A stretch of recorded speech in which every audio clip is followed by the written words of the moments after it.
नमस्कार, मैं हूं आपके साथ अर्जुन खजूरिया और आपका स्वागत है एसडीवी न्यूज पर।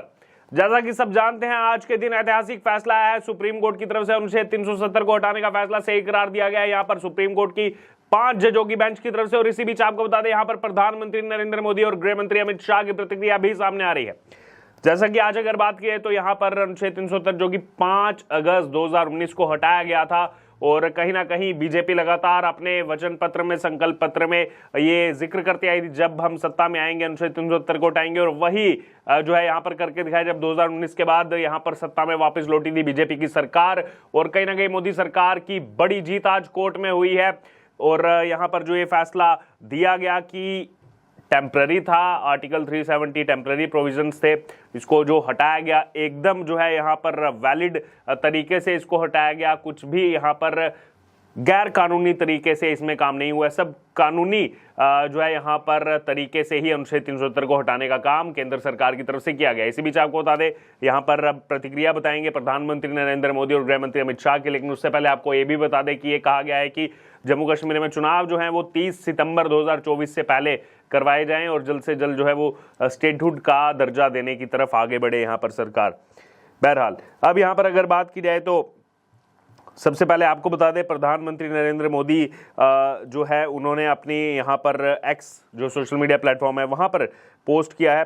पीएम मोदी ने पोस्ट करते हुए लिखा कि अनुच्छेद 370 को रद्द करने पर आज का सुप्रीम कोर्ट का फैसला ऐतिहासिक है और 5 अगस्त 2019 को भारत की संसद द्वारा लिए गए फैसले को संवैधानिक रूप से बरकरार रखता है। ये जम्मू कश्मीर और लद्दाख में हमारी बहनों और भाइयों के लिए आशा, प्रगति और एकता की एक शानदार डिक्लेरेशन है।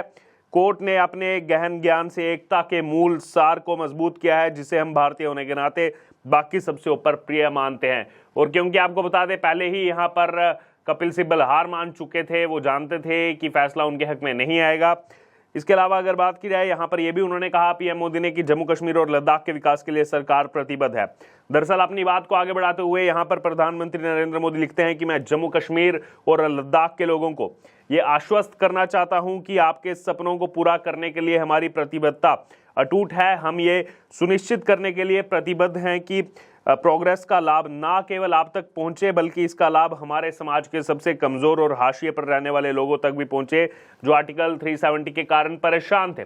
क्योंकि अगर बात किया अनुच्छेद 370 के तहत, वहां पर जो सफाई कर्मचारी थे, एक लंबे समय से अपनी लड़ाई लड़ रहे थे, जो विस्थापित आए हुए थे मीरपुर से, यानी कि पीओजेके वाले पूरे एरिया से, मीरपुर से, क्योंकि सबसे ज्यादा लोग जो है वो जम्मू की बेल्ट की तरफ शिफ्ट हुए थे, उनको वोटिंग राइट्स जो है यहाँ पर बड़ी संख्या में वोटिंग राइट्स जो है वो नहीं थे। अनुच्छेद 370 हटने के बाद वो वोटिंग राइट्स जो है वो भी उनको मिले। उसके अलावा आपको बता दें, अगर बात की जाए तो यहाँ पर डीडीसी के चुनाव, यानी कि डिस्ट्रिक्ट डेवलपमेंट काउंसिल, जो त्रिस्तरीय पंचायती चुनाव की बात की जाती है, वो वहां पर नहीं होते थे अनुच्छेद 370 रहने तक। लेकिन अनुच्छेद 370 हटने के बाद सबसे पहले वो डीडीसी के चुनाव जो है, डिस्ट्रिक्ट डेवलपमेंट काउंसिल के चुनाव भी पूरे जम्मू कश्मीर में हुए थे 2020 के अंदर। और अब जो है यहाँ पर राज्य के चुनाव कराने की भी यहाँ पर बात की गई है।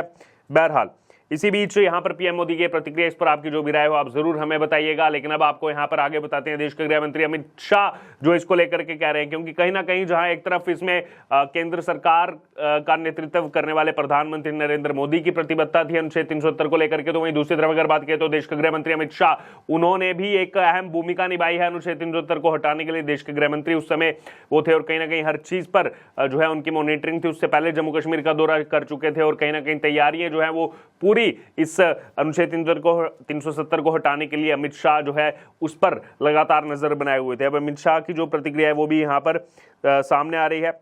बहरहाल उसके अलावा यहाँ पर यह भी बता दें, अंत में जो है प्रधानमंत्री मोदी ने अपनी पोस्ट में यह भी लिखा कि आज का फैसला सिर्फ कानूनी फैसला नहीं है, ये उम्मीद की किरण है, उज्जवल भविष्य का वादा है और एक मजबूत, ज्यादा एकजुट भारत के निर्माण के हमारे सामूहिक संकल्प का प्रमाण है।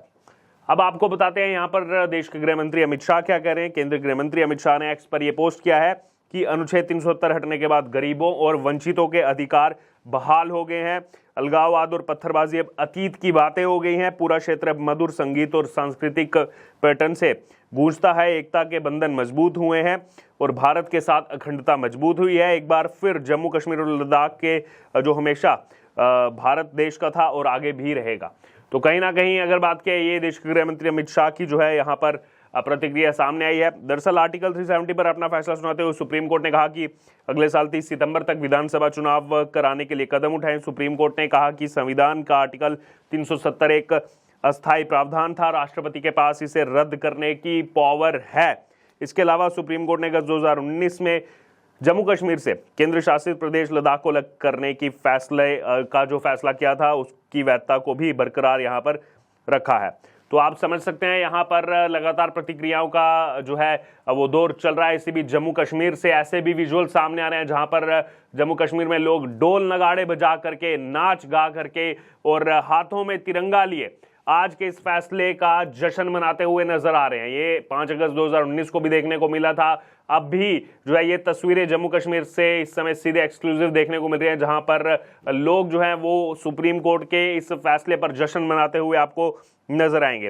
बहरहाल यहां पर देखिए जो अमित शाह ने कहा है, उसके अलावा आंकड़े आपको यहां पर बताना चाहूंगा, क्योंकि विपक्ष लगातार ये कहता है कि देखिए अभी भी वहां पर हमले हो रहे हैं, देखिए अभी भी कुछ जगह पत्थरबाजी हो रही है, अभी भी जो है आतंकवाद जो है वो वहां पर पनप रहा है। लेकिन आपको बता दें, अगर तुलना आप करेंगे, आपको तुलना करके हम बताएंगे 2019 में जब अनुच्छेद 370 हटा 5 अगस्त को, उससे पहले 4 साल क्या दौर था जम्मू कश्मीर में, कितनी घटनाएं होती थी, आंकड़ा आपको, फैक्ट्स आपको बताएंगे। और उसके बाद 4 साल तक यानी कि 5 अगस्त 2023 तक क्या देखने को मिला, क्योंकि बेशक कभी भी कुछ घटनाएं वहां पर होती है, लेकिन आप देखिए गिरावट कितनी ज्यादा उसमें आई है और एकदम जो है यहां पर आतंकवाद अपने खात्मे की तरफ वहां पर बढ़ रहा है। आप देख सकते हैं कैसे पाकिस्तान में भी जो अज्ञात हमलावर हैं वो इन सभी जो आका उनके वहां पर बैठे हुए हैं, जो इनको माइंड वॉश करके यहाँ भेजते हैं, उनको खत्म करने का काम तेजी से यहाँ पर कर रहे हैं। और पिछले 3 महीने में हमने देखा 12 घटनाएं ऐसी पाकिस्तान में हो चुकी हैं, जहां पर इनके बड़े आका जो ये लोगों को भेजते थे, इन घटनाओं के मास्टरमाइंड होते थे, उनको सीधे तौर पर खत्म किया जा रहा है। और अब घटनाओं में भी जो है यहाँ पर काफी कमी देखने को मिली है। तो आंकड़ा आपको बता दूं, 2015 से 2019 5 अगस्त, 2019 5 अगस्त से 2023 5 अगस्त तक, जो सबसे पहले अगर बात की तो जम्मू कश्मीर में पत्थरबाजी को लेकर के यहाँ पर हमेशा जिक्र होता रहा है कि जम्मू कश्मीर में पत्थरबाजी बहुत आम है और पत्थरबाजी जो है यहाँ पर की जाती थी, सुरक्षा बलों पर पत्थरबाजी की जाती है। लेकिन आप देखिए अनुच्छेद 370 हटने के बाद क्या बदलाव हुआ है। पत्थरबाजी की जो घटनाएं हैं 2015 से 19 के बीच में जो 5063 हुई थी, 2019 से 2023 के बीच में 434 रह गई, यानी कि 91%, 91% कमी आई है पत्थरबाजी में।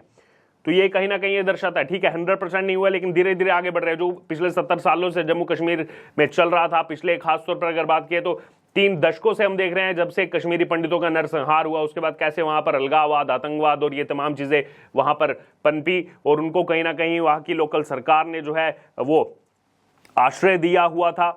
वो उनके साथ कहीं ना कहीं जो है अगर बात की उन पर सख्त एक्शन नहीं लिया गया था और उनको अगर हम देखें तो पीछे से बैक सपोर्ट जो है वो इन्हीं सरकारों की तरफ से मिलता है। और अब देखिए यहाँ पर 91% पत्थरबाजी की घटनाएं कम हुई हैं। उसके बाद जान गंवाने वाले सुरक्षाकर्मी की बात की है, 56% उसमें यहाँ पर कमी आई है। जान गंवाने वाले आम नागरिक 10% की उसमें कमी आई है। बढ़ते हुए आतंकी, क्योंकि ये सब घटनाएं देखते हुए आतंकवाद भी जो है यहाँ पर कम अब भर्ती हो रहा है, 23% की उसमें कमी। घायल होने वाले सुरक्षाकर्मी 68% की कमी। क्रॉस फायर में जान गंवाने वाले आम नागरिक 87% की कमी। घायल होने वाले आम नागरिक 33% की कमी। आईईडी ब्लास्ट में होने वाली मौतें 77% की कमी। हथियार छीनने की घटनाएं 69% की कमी। ग्रेनेड अटैक 15% कम हुए। अलगाववाद द्वारा समर्थित हड़तालें 86% की कमी। एनकाउंटर और काउंटर टेररिज्म ऑपरेशन 19% उसमें कमी, क्योंकि आतंकवाद कम हो रहा है। आगजनी की घटनाएं 60% कम।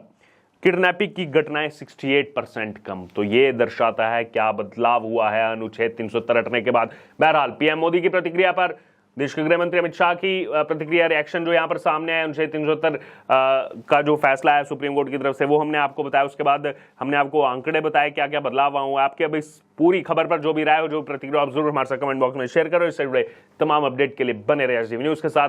धन्यवाद।